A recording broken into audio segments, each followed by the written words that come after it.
Welcome to Grounds for Discussion and Title Talk, where we bring together closing, processing, and real estate in every episode. Whether you're a buyer, seller, agent, or fellow industry professional, join us as we unpack the process that make real estate deals happen. I'm Jennifer, your host, and we will be diving into details that can make or break a deal in the closing room. Hello, I'm Jennifer. And I'm Michelle. And today we have a very special guest, Candi from Fidelity National Title Insurance Company. So FNF family of companies. So Fidelity, Chicago Title, and Commonwealth. Awesome. And kind of tell us what your job is. I do underwriting for Missouri, Nebraska, Kansas, but I also do divisional education. So there's a 34-state region within our division that I travel around and just educate both internally and externally. So title agents as well as realtors, as well as train new underwriters, kind of the gamut. Awesome. So let me kind of explain something to you when she says underwriter. So it's kind of like when you have a car and you have car insurance, you always have an underwriter that kind of funds things if things go bad, things go sideways. That's your underwriter. So we as a title company have an underwriter that helps us to make sure everything is insured. Is that a correct way to explain it? Yep, I always say I'm the State Farm of Yes. title insurance. And my husband is Jake, which works really well in that awesome. analogy. That's perfect. So, yes. Jake from Fidelity. I love that. So we always, our thing with the podcast, we haven't done it for a few months, but we always have coffee and we always bring in the coffee from our guest. And you sent us two choices, so you don't honestly know which one you got. I'm assuming by the writing, I have a brown sugar latte. You do. You have a brown sugar latte. So we always give it a try. And Jennifer loves coffee. So Do you not love coffee? It's good. She's acquiring the taste It's an for it. acquired. It's like me and wine. Yes. Like I do it because people need it. Yes. Not like, but it's not.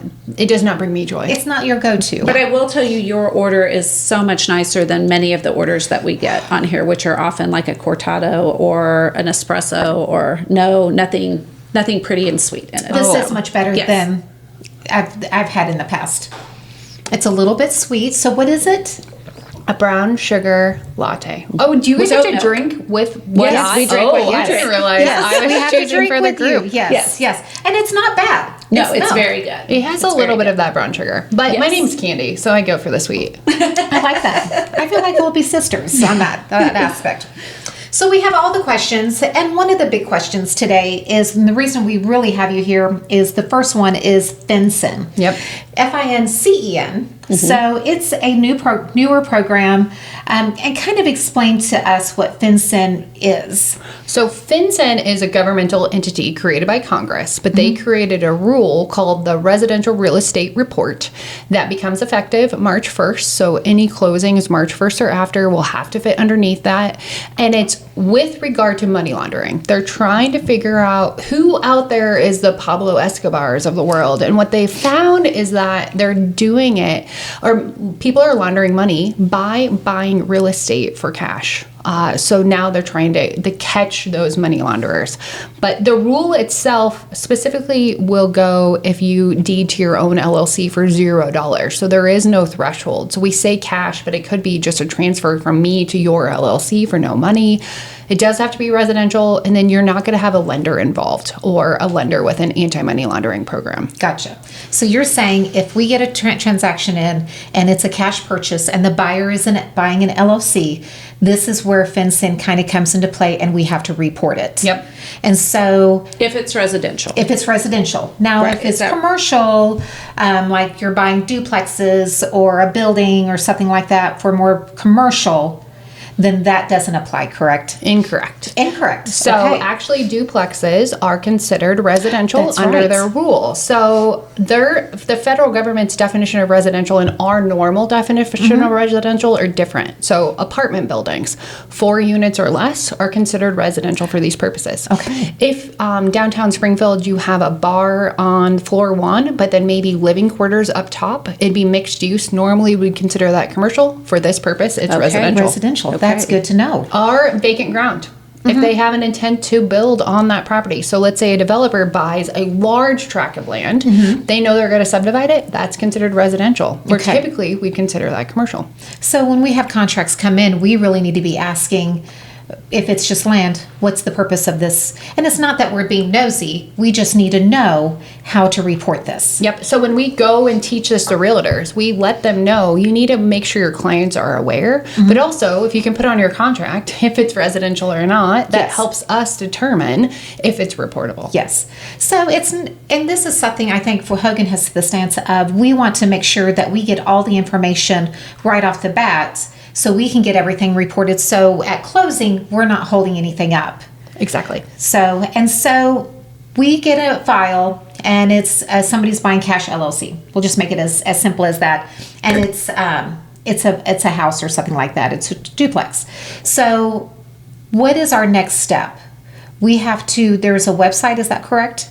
So it will actually start with Hogan. They're going to send a link to the buyer for them to fill out the information that they need to fill out. They're Okay. not going to a website to fill it out. It Okay, will gotcha. come from them. The realtor is going to hopefully let their client know you're going to expect this. Because if you get that email by yourself, it's going to look like spam. It's Yes. going to say, click this link, give me all your banking Yeah, information. yes. Here's your, like, I want your social security number. And I wouldn't click the link. Right. Yeah. But they're going to need to go in there and fill out that information prior to closing. If you Yes. don't have it prior to closing, it could delay your closing. Gotcha. And for our people, for agents to know, we have a special email address set up, FinCEN at HoganTitle.com.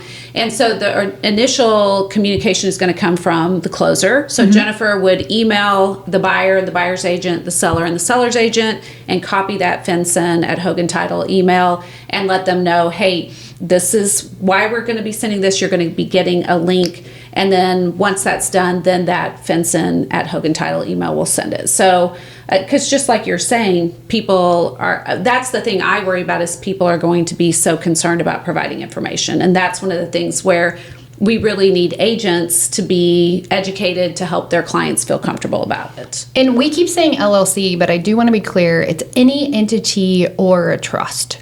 So if they're not taking as an individual, it's going to fall in this parameter. I had one last week. It was a church, but they had a parsonage attached. So if they're buying for cash, because the parsonage is attached, that's considered residential now. Where typically a church would be considered commercial, you wouldn't think about it. So is there any kind of living quarters or anything that can be construed, but is it an entity at all? Nonprofit. So Habitat for Humanity, they fall within this as well. Got you. So really, and we not necessarily just leave it up to the buyer's agent, but seller's agent also, because I feel like the buyer and seller's agent need to be a part of this transaction and part of the FinCEN process. Yes, because the seller is going to have to fill out information. And again, another place where we need agents to help, I think, because as a seller, you've not done anything, right? Yes. You're just selling a piece of property, but it's the buyer's status that determines, yes, this has to be reported. And so I think, again, agents being aware and telling their seller up front, yeah, this is normal, this is why you have to provide it. Yeah. Those are the things I worry about, is that just that communication between agents and clients. Yes. And it has been added to the purchase contract by the Board of Realtors. So in the Missouri contract, it now is in there that if you fall under this rule, you do have to comply. So it is nice that it's now a breach of contract, which will make it a little bit easier for those people that say, I don't want to give that information. Well, you have to, or it's a breach of contract. And the government's making us. There's no way to get out of this unless And- it's an exemption. Exactly. And we can't close. Right. We simply can't close if the clients aren't willing to give the information, fill that link out, and proceed with what we're asking. We just simply can't close. And so we really want to make sure we're taking care of this up front, getting it processed, getting everything done. So at closing table, we're not saying, you still haven't done this. Right. This is what we need to close. And we never want to get to the closing table and hold up anything. And we want everything to be smooth through that whole process. So what are a few of the things that we need, Michelle, for that link? We need... So and Candi, you can, obviously you know this way better than me, but I know we are going to need a cell phone and email address for buyer and seller, because it's a two-factor authentication when it comes from the government. So we have to have that information. So we are going to be asking for that information. When they go out and click that link, then they're going to put in their personal information, like their bank account, their social security number. We are never capturing that, but they're going to have to provide it through that link. We're going to need a physical property address. We can't have a PO box. So if the entity doesn't have a place of business or a physical address, you should probably put your registered agent's address, but we do have a physical address because the government wants to be able, if they were to go raid the property, they want to know where they can physically go do that. They're also going to have to include information if we're talking about an entity. The entity is going in title. The government wants to know who's that individual benefiting from this. So we need to know who controls that entity, who's signing on behalf of that entity, and anybody that has 25% or more ownership interest. So if you have an LLC with 4 members and they all have a 25% ownership interest, all 4 of them, including their social security number, their street address, is going to have to be listed within this report. Now, if I send the link to Michelle and Michelle's filling it out, she might not have the social security information for the other 3, but you would need to make sure Hogan knows that so they can send the link to whoever else is out there that we need to get that information from. Or if we're her partners and we say, go ahead, Michelle, and report on our behalf, here's our social security number, she can put all that in. So on the back end, you guys or Hogan's going to make sure that the information's in there, but how it gets put in there can be done by one person on behalf of everyone. Got you. Kind of related to that, I know one question that I have gotten is from agents who have an older clientele and some concern about, because a lot of times those folks have cash to be able to do cash transactions, but worried about them being able to navigate this electronic system of providing information. Is it okay for their agent to help them do that if they want? Yep. So FinCEN has specifically stated that real estate agents as well as attorneys can fill out the information on their behalf. I also know you all will have an opportunity for them to come into your office and fill it out on property if they don't feel comfortable doing it on their own technology. Okay, great. But that has to be done before closing. It does need to be done before closing. The payment part, which Michelle talked about a little bit ahead of here, that might change. So we need to know where all the funds are coming from for the transaction. But maybe at the last minute you decide, instead of coming out of that account, I'm going to come out of this account. So you've already given the information, but at closing we can change those numbers. Hogan will change them, and then they'll just have you as the client, or the client will recertify that yes, those numbers are accurate. Because for the accounting information, we need to know who's the name on that bank account, what's the bank account number, what's the bank, and think about gift funds. So if I'm buying a house for $300,000, I have $150,000, but my mom's giving me the other $150,000, I now have to report my mom's information as well. So I'm going to be putting her name, her bank account information, and some of that stuff people don't realize. So we're trying to figure out where is all that money coming from? Because again, we're trying to figure out where that money laundering could be happening. Gotcha. And it's not that we're saying that our clients are money launderers by any means. We go into a transaction thinking everybody is legit. Nobody's trying to do anything fishy or scammy or anything like that. And kind of a good point related to that is this is not a title company choice. This is a federal government regulation. It's a requirement. And it's something that all title companies are going to have to follow. So it's not like if you brought a file to Hogan and we were asking you to do this and your client was like, I don't want to do that, I'm going to move it to another title. It doesn't matter. We're all under the same. If you move it, they'll still have to report no matter where you go. Yeah, no matter what title company here in Springfield, we're all doing that same process. We all have to know that. That's because there are civil and criminal penalties if the title company doesn't comply. So if Hogan decides, nope, this is my best client, I'm not going to report on them, they're opening themselves up to both criminal and civil penalties. You could go to jail for up to 5 years, and nobody wants that to happen.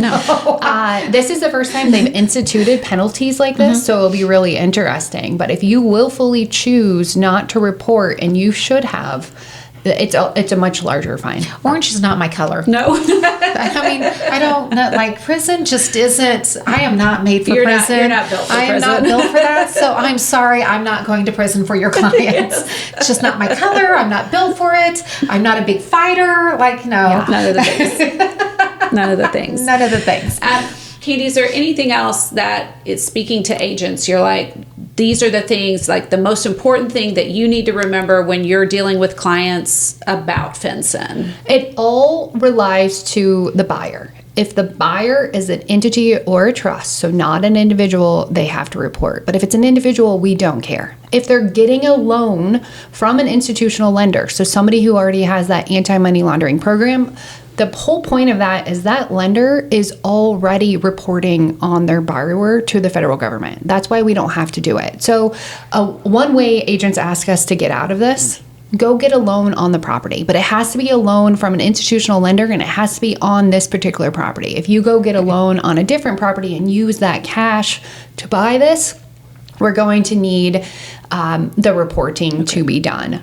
There is one small caveat if you were to buy or transfer to your own trust. So if I buy as an individual, deed to my own trust, that is an exemption. So there are a couple exemptions out there. That's the one we'll probably see the most.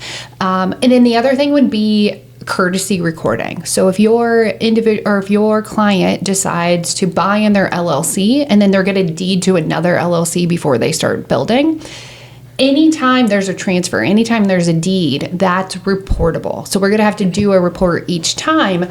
But if you're bringing in that second deed to Hogan and asking them to record it, they're now going to have to report on that because they're a part of this, what we call a cascade. We're going to ask for more information, probably going to charge a fee for it, and there will be a little bit more time rather than before. You probably would have just walked the deed in, signed it in front of the notary, and then it got recorded. So just know it could delay, or you're going to ask for more information, even on those reporting or recording type things after the fact. So I have an individual cash purchase. 1 month later, she or he comes back to me and says, hey, you know what? I want to go ahead and put this property into the LLC. We have to report that. Correct. Okay. Even though it's not a cash transaction for us at that time, we've already done this transaction as individuals, but now we're later and we're transferring it from individuals to LLC or whatever entity, then we need to report that. Yep, because recording people are in the chain, that cascade. Another one that people don't realize is an attorney who prepares the deed. So if the attorney prepares the deed for a client and that client goes and records it themselves or something like that, that attorney now has a duty to report. And most attorneys don't know because the bar just isn't talking about it. Gotcha. Interesting. Very interesting. On that, when you were talking about transferring to an LLC, am I correct that if you purchased with cash and then transferred into a trust, it is not reportable? Is that true? It's true if it's my trust. Okay. So it's that individual's trust or the trust with them and their spouse. Okay. But if you and I have a trust together, that's reportable. Okay. And if my husband's trust buys it outright, it's reportable. Because Okay. again, remember, the government's trying to figure out who is the people benefiting from these transactions. If I take it in my individual name, my name is already of record. The government can see that. They're trying to peel back that layer when entities are taking it. The problem with realtors and what they're going to get the pushback is people are taking it in their entities because they want that privacy. They don't want their name out there. Yes. Yep. Understand. Makes sense. Understand. So then kind of going back to this question, I'm sorry, I feel like I'm asking so many questions on this. So say if my husband and I decide to buy a house down the street or something like that, and we want to buy it in our trust, it's cash. And even though it's still my husband and I's and we're individuals that own the trust, it's still reportable because we're purchasing it in cash. But later on, say if we purchase as individuals and we decide to transfer it to our trust, that's a different. Correct. Okay, gotcha. The exemption is only if you owned it as an individual first and transferred to your trust. If Gotcha. you buy it in your trust, it's still reportable. Gotcha. Okay, that makes sense. Excellent. Well, thank you, Candi, for coming today. No problem. Thank And you then for I having was me. told you have puppies. I do. I have 4. You have 4? 4 doodles, 2 golden doodles, 2 bernedoodles. So in all of my presentations, I have pictures of them. I become kind of the dog lady. They are on Instagram as well. I love that. they So have a maybe little we bit of can get fun. some pictures and insert and tell us their names. I have Dublin, Copper, Franklin, and Henry. I love that. Well, thank you so much for taking your time with us today. No problem. I love that. Thank you. Thank We'll you. see you next time. Bye.